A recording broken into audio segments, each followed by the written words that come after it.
Sa isang press briefing ngayong araw sa Camp Crame, nilinaw ni Police Major General Torre na wala nang kinalaman si Alvin Ke sa kasong isinampa kaugnay sa isang malawakang operasyon laban sa isang organisadong krimen.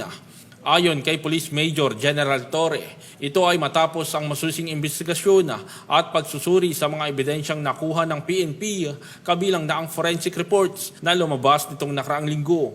Ang operasyon na isinagawa pa noong Semana Santa ay nagsimula sa isang hot pursuit operation kung saan naaresto sina Raymart Catequista at Richardo sa Palawan noong Biyernes Santo. Ayon kay Torre, hindi naging hadlang ang bakasyon sapagkat mismong si Chief PNP General Marbil ang nanguna sa case conference upang matiyak na tuloy-tuloy ang kilos ng buong PNP apparatus. Dahil dito, lumabas na si Alvin Ke ay wala palang direktang kaugnay sa krimen, kasabay ng pagkakaklear din sa pangalan ng kanyang bayaw na si Pan Sin Liang na sumuko na rin sa Bureau of Immigration.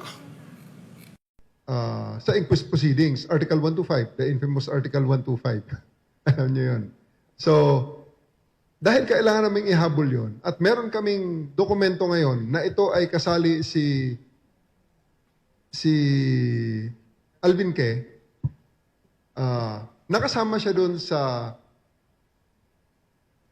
submission na yun, sa inquest, pero siya ay para recommended for PI and actually DC-20 pa.